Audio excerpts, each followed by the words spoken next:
بسم اللہ الرحمن الرحیم۔ عزیز طلباء و طالبات، جماعت نہم کے حوالے سے آج ہم اپنی نظم کرکٹ اور مشاعرہ کی تشریح کریں گے۔ کرکٹ اور مشاعرہ مشہور شاعر دلاور فگار کی لکھی ہوئی نظم ہے، اور دلاور فگار ایک طنزیہ و مزاحیہ کلام لکھنے والے شاعر ہیں، تو یہ بھی نظم انہوں نے بھرپور طنز و مزاح کے حوالے سے تحریر کی ہے۔ جی، شعر نمبر 1۔ مشاعرے کا بھی تفریح ایم ہوتا ہے، مشاعرے میں بھی کرکٹ کا گیم ہوتا ہے۔ دلاور فگار کی تحریر کردہ اس طنز و مزاح سے بھرپور نظم میں ہمیں کرکٹ اور مشاعرے کے مابین مشترکہ باتوں اور موازنے کے ذریعے محظوظ کرنے کی خوبصورت کاوش کی گئی ہے۔ ایک نادان کھلاڑی کی طرح ایک بے تکا شاعر بھی اپنے غیر معیاری کلام کے ذریعے حد درجہ بیزاری سے دوچار کرتا ہے۔ تشریح طلب شاعر میں شاعر کہتے ہیں کہ چاہے کرکٹ میچ ہو یا مشاعرے کی محفل، دونوں کا مقصد عوام کو تفریح پہنچانا ہوتا ہے۔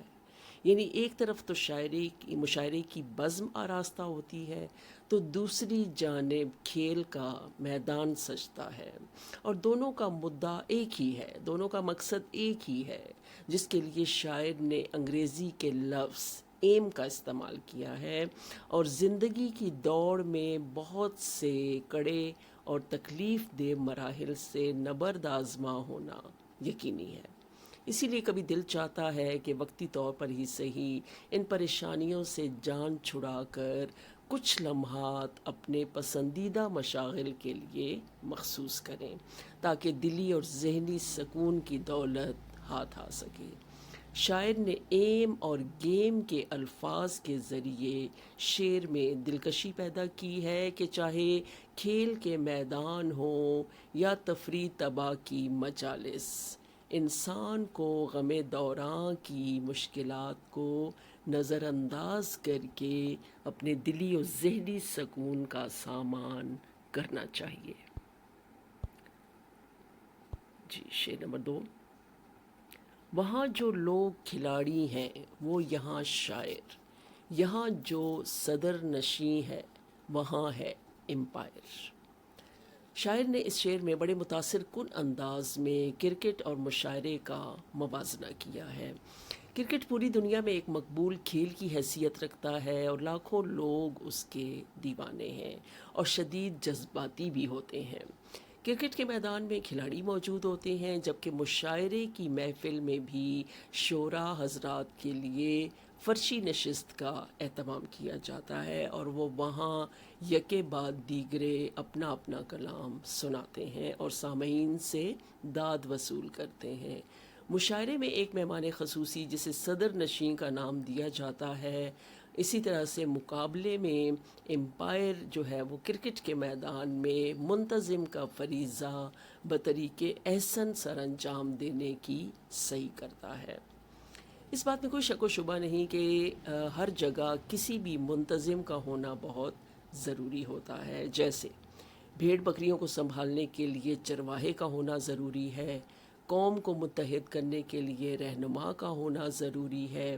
اسی طرح سے کسی بھی قافلے کے لیے جب تک میر کارواں نہیں ہوگا تو منزل کا حصول ناممکن ہے۔ تو اسی طرح کرکٹ اور مشاعرے کے لیے بھی قائد کا، رہنما کا ہونا ناگزیر ہے۔ جی، نظم کا شعر نمبر 3 ہمارے سامنے ہے۔ وہاں ریاض مسلسل سے کام چلتا ہے، یہاں گلے کے سہارے کلام چلتا ہے۔ جی، شاعر اس شعر میں کہتے ہیں کہ کرکٹ اور مشاعرے میں بہت سی قدریں، بہت سی باتیں مشترک ہیں۔ کرکٹ کے کھیل میں مسلسل مشق یعنی پریکٹس بہت ضروری ہے، اور یہی پریکٹس، یہی مشق جو ہے وہ کسی کھلاڑی کو بہتر بناتی ہے۔ اور اس کے بغیر جو ہے وہ کامیابی ہاتھ نہیں آتی۔ گرمی سردی کی پرواہ کیے بغیر کھلاڑی اپنے کام میں جتے رہتے ہیں، تبھی وہ اپنی مخالف ٹیم پر غالب آتے ہیں۔ بالکل ایسے ہی محفل مشاعرہ میں شاعر کے گلے کا ٹھیک ہونا، اس کی آواز کا درست ہونا بہت اہمیت کا حامل ہے، کیونکہ ایک شاعر نے اپنا کلام پڑھ کر یا گا کر سنانا ہوتا ہے۔ اگر گلا ٹھیک ہوگا تو ہی اس کی آواز میں تاثر پیدا ہوگا اور لوگوں کے دل پر اثر کرے گا۔ چنانچہ ثابت ہوا کہ چاہے جو بھی کام ہو، چاہے مشاعرہ ہے، کھیل ہے، دونوں کے لیے مسلسل مشق درکار ہے۔ جی، شعر نمبر 4۔ وہاں بھی کھیل میں نو بال ہو تو فاؤل ہے، یہاں بھی شعر میں اہمال ہو تو فاؤل ہے۔ جی، فاؤل غلطی شمار ہوتی ہے، اور ساتھ اہمال کا مطلب ہے کہ وہ بات جس کو تفصیل سے بیان کیا جائے، اور آپ جانتے ہیں کہ شعر میں بات کو مختصراً جو ہے وہ بیان کر دیا جاتا ہے، یعنی دریا کو کوزے میں بند کیا جاتا ہے، لیکن اگر جو ہے وہ اس میں تفصیل آ جائے تو پھر سمجھیں کہ شعر کی خوبصورتی برقرار نہیں رہتی۔ تو اسی طرح سے پھر دونوں چیزوں کا موازنہ کیا گیا ہے۔ شاعر اس شعر میں کرکٹ کی اصطلاح نو بال کے ذریعے واضح کرتے ہیں کہ جس طرح کھلاڑی کی غلطی کی وجہ سے اس کی گیند بیکار جاتی ہے اور اسے اوور میں شامل نہیں کیا جاتا، بالکل ایسے ہی اگر شاعر اپنے کلام میں یا موضوع کے بیان میں غفلت کا مظاہرہ کرتا ہے یا اسے درست طریقے سے ادا نہیں کرتا تو اسے مشاعرے میں غلطی شمار کیا جاتا ہے، اور یہ کرکٹ میں ہونے والے فاؤل کے مترادف ہے، یعنی دونوں جگہ غلطیوں کا امکان ہو جاتا ہے، اور دونوں جگہ جو ہے وہ اس کے متعلق غلط تاثر لیا جاتا ہے۔ قسمت کھیلتی نہیں بعض اوقات، انسان کھیل جاتے ہیں انسان کے ساتھ۔ تو یہ غلطیوں کا ہونا جو ہے وہ یقینی ہے کہ جب انسان جو ہے وہ تھوڑی سی غفلت کا مظاہرہ کرتا ہے۔ جی، نظم کا شعر نمبر 5 ہمارے سامنے ہے۔ وہاں ہے LBW، یہاں یہ چکر ہے کہ اندلیب مؤنث ہے یا مذکر ہے۔ جی، اندلیب بلبل کو کہتے ہیں، اور اکثر و بیشتر جو ہے وہ شعراء کو یہی ایک مسئلہ درپیش ہوتا ہے کہ آیا اس لفظ کو مؤنث کے طور پہ استعمال کیا جائے یا مذکر کے طور پہ۔ تو LBW ایک ایسی اصطلاح ہے کہ جس کو ابھی ہم تشریح میں دیکھتے ہیں۔ دلاور فگار اس شعر میں کرکٹ کی اصطلاح LBW کی وضاحت کرتے ہیں اور اسے شاعری میں ہونے والے ابہام کے مماثل ثابت کرتے ہیں، کہ جیسے کرکٹ کا بلے باز یعنی باؤلر کی پھینکی ہوئی گیند کو اپنے جسم کے کسی حصے یعنی ٹانگ وغیرہ پر روکے، یعنی کرکٹ کا جو بلے باز ہے وہ باؤلر کی پھینکی ہوئی گیند کو اپنے جسم کے کسی حصے یعنی ٹانگ وغیرہ پر روکے تاکہ گیند وکٹ پر نہ لگے، تو ایسے کھلاڑی کو LBW قرار دیا جاتا ہے، اور اس میں کافی جو ہے وہ شک و شبہ ہوتا ہے، ابہام ہوتا ہے، اور کافی سوچ بچار کے بعد یہ فیصلہ دیا جاتا ہے کہ آیا یہ کھلاڑی آؤٹ ہے یا نہیں۔ کبھی کبھار مشاعرے میں بھی یہ نوبت آ جاتی ہے کہ اردو شعراء کے پسندیدہ موضوع بلبل یا اندلیب کے حوالے سے شعر کہتے وقت شعراء اس الجھن میں، اس مخمصے میں پڑ جاتے ہیں کہ اندلیب مذکر ہے یا مؤنث۔ تو اس طرح سے ان کو بہت زیادہ مسئلے کا سامنا ہوتا ہے اور وہ کشمکش کا شکار ہو جاتے ہیں، بالکل ایسے ہی کہ ان عقل کے اندھوں کو الٹا نظر آتا ہے، مجنوں نظر آتی ہے، لیلا نظر آتا ہے۔ تو کچھ اس طرح کی صورتحال درپیش ہوتی ہے۔ تو شاعر جو ہے وہ بالکل درست کہتے ہیں کہ چاہے کرکٹ کا میدان ہو یا ادبی محافل، ہر طرف کہیں نہ کہیں مماثلت ضرور نظر آتی ہے، اور ہر جگہ تگ و دو اور جد و جہد کا ہی عمل دخل ہے، لیکن کبھی کبھار جو ہے وہ جب یہ مماثلت اور مشابہت ہو جائے تو پھر تھوڑی الجھن اور کشمکش کا معاملہ آ جاتا ہے۔ جی شعر نمبر 6۔ وہاں بھی صرف مقدر کا کھیل ہوتا ہے، جو ان لکی ہے یہاں بھی فیل ہوتا ہے۔ جی ان لکی بدقسمت، بد نصیب، اور فیل ناکام۔ شاعر کے مطابق کرکٹ پورے ایشیا بلکہ دنیا میں مقبول ہے، اور اس کے ساتھ اردو شاعری بھی تہذیب و ثقافت کی علامت ہے، یعنی دونوں چیزیں اہمیت کی حامل ہیں۔ کرکٹ کو ویسے بھی قسمت کے ساتھ جوڑا جاتا ہے، اور اسی طرح شاعری میں بھی نصیب کا عمل دخل ہے۔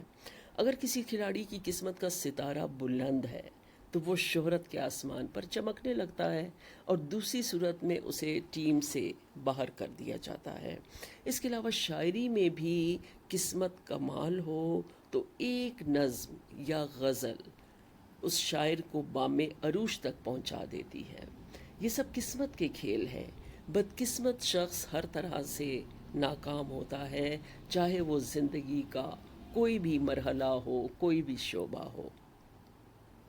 کسی شاعر کا کیا خوب کہنا ہے کہ اپنی قسمت سے ہے مفر کس کو، تیر پر اڑ کر بھی نشانے لگے۔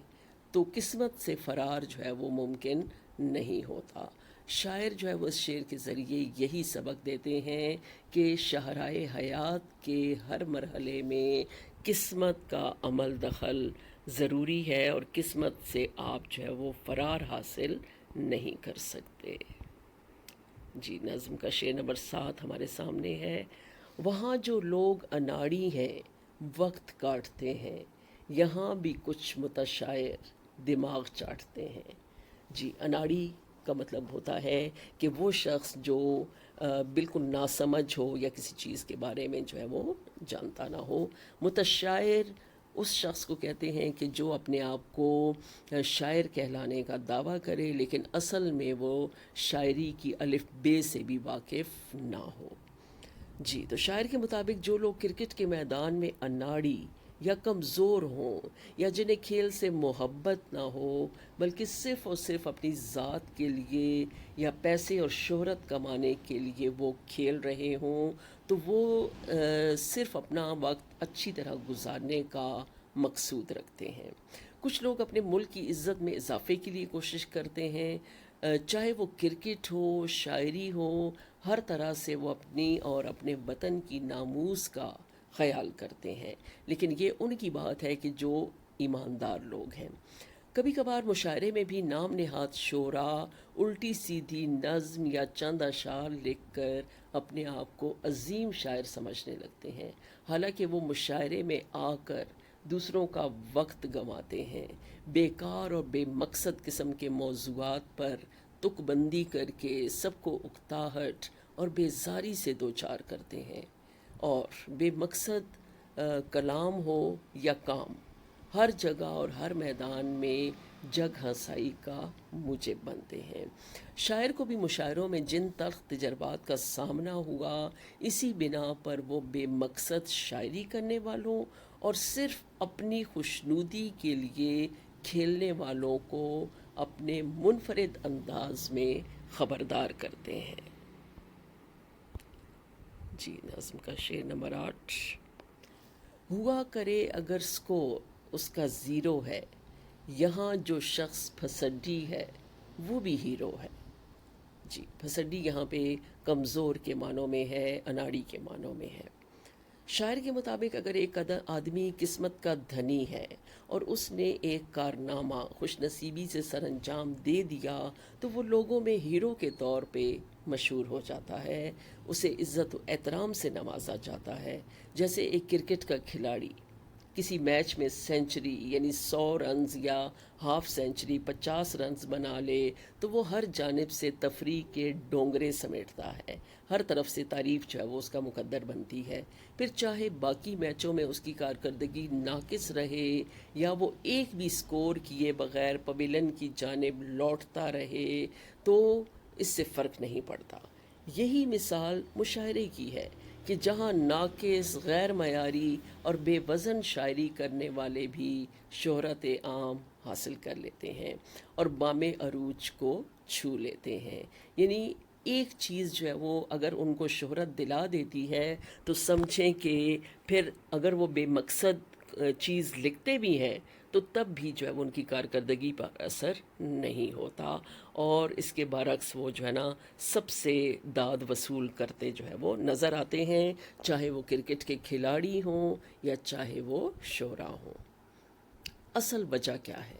در حقیقت زوال پذیر معاشروں میں خامیاں خوبیوں میں بدل جاتی ہیں، ناخوب بتدریج خوب ہو جاتا ہے، اخلاقی اقدار و روایات کو پس پشت ڈال کر صرف اور صرف کھیلا جاتا ہے، اور دوسروں کو جو ہے وہ بیزار کیا جاتا ہے، اور دوسروں کو صرف دھوکہ دیا جاتا ہے۔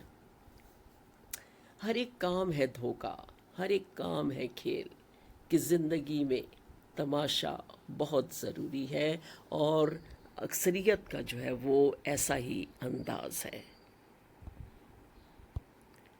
جی، شعر نمبر 9۔ میرے خیال کو اہل نظر کریں گے کیچ، مشاعرہ بھی ایک طرح کا ہے کرکٹ میچ۔ جی، اہل نظر، اہل نظر، اہل ذوق، اہل دل، چیز کو سمجھنے والے، باتوں کو سمجھنے والے، دانشور۔ خیال کو کیچ کرنے کا مطلب کیا ہے؟ کہ میرے خیال کو وہ سمجھیں گے۔ شاعر کے مطابق انہیں یقین ہے کہ باذوق اور باشعور حضرات ان کی بات سے متفق ہوں گے کہ مشاعرہ بھی کرکٹ میچ کے مترادف ہے۔ جیسے کرکٹ میں کھلاڑی ایک دوسرے سے دست و گریباں نظر آتے ہیں، اچھی کارکردگی کے بدلے تعریف وصول کرتے ہیں، ایسے ہی مشاعرے میں بھی شعراء اپنے کلام کے ذریعے داد پاتے ہیں، تعریف حاصل کرتے ہیں۔ کرکٹ کے کھیل میں شامل کھلاڑی ایک دوسرے پر بازی لے جانے کی کوشش کرتے ہیں، بالکل ایسے ہی مشاعرے میں ہر شاعر سامعین سے زیادہ تعریف سمیٹنے کی تگ و دو کرتا نظر آتا ہے۔ تو مشاعرہ اور کرکٹ میچ کو ایک دوسرے کے متوازی قرار دیا گیا ہے۔ دنیا ویسے ہی عمل کی جگہ ہے، یہاں جیسا طرز عمل ہوگا اس کی جزا و سزا بھی اسی طرح سے ہوگی۔ بقول شیکسپیئر، اس دنیا کے سٹیج پر ہر انسان اپنا کردار ادا کرتا ہے اور چلا جاتا ہے، گویا ہر شخص چاہے وہ زندگی کے کسی بھی شعبے سے متعلق ہے اپنا اپنا کردار نبھانے کا پابند ہے۔ تو ضروری ہے کہ جو کردار آپ کو ملا ہے اس کو بھی ایمانداری سے اور فرض شناسی سے نبھایا جائے۔ کھیل زندگی کے تم کھیلتے رہو یارو، ہار جیت کوئی بھی آخری نہیں ہوتی۔ جی، ہم اپنی اس نظم کا یہیں پہ اختتام کرتے ہیں۔ آپ سب کا بہت شکریہ۔